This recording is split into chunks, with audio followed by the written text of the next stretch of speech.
bir nömrə bizim 2 nömrəmiz var. Bu mən bir nömrə 3-cü nömrə. Götürdü, özünü 2 qoydu. Bildin də? Ha, yox. Bu da sizə bir nömrədir. Bu necə 2 nömrədir olur? Düz deyil. Sizdə də rivayət var da, sizdə də 2 nömrə kimdir? Doktor Tahir oldu. Tahir üzrə. AX, B gibi. Yox, yazmağa baxmışdım. Bax, mən də bir nömrəyəm. Kamran da bir nömrədir. Sen X'sen de Rüstem bak. X oynuyor aynı. Rüstem, ev sahibi bir de şey. Burada da X oynuyor şey.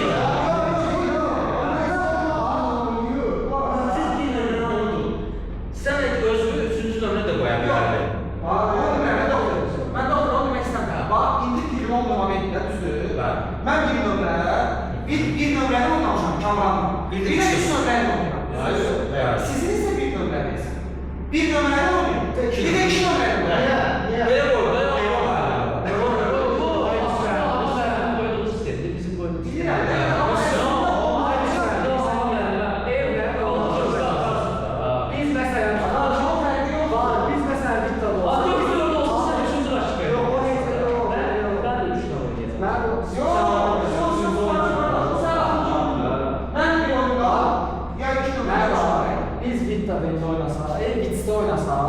Burada bizim hatamız yani. Burada olaydı. Burada da ev sahibine deplasmanda böyle Burada bir dənə səhv var, bir dənə səhv var. Bu C ilə X var ha, oynamalı deyil. Həmşə onu biz bir dəfə bizdən istərsən, onu mən bir dəfə qaldırmışam o məsələni. Ona ağa məndə nə dedi? Amma bizə bizə oldu. Bax, fikirlər 9 oynayır. Elə cüt deyil. Ağa mənə elə başa saldı ki, bu haqsızlıq, nəsə orada quraşdırdı, haqsızlıq şeydə kompensə olunur.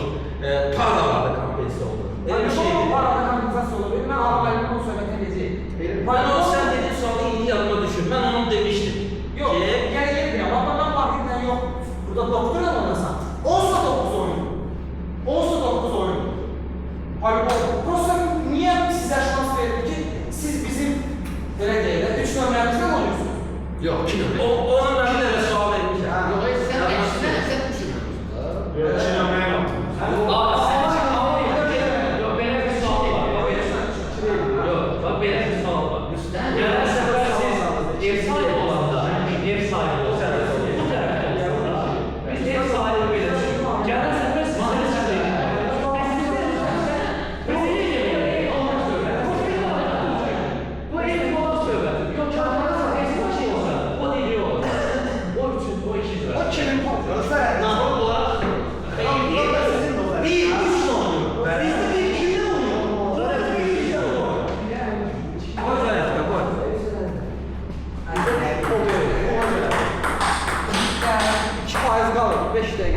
Yüz yirmi baktım. O ya bu sıra var ya bunu. Bir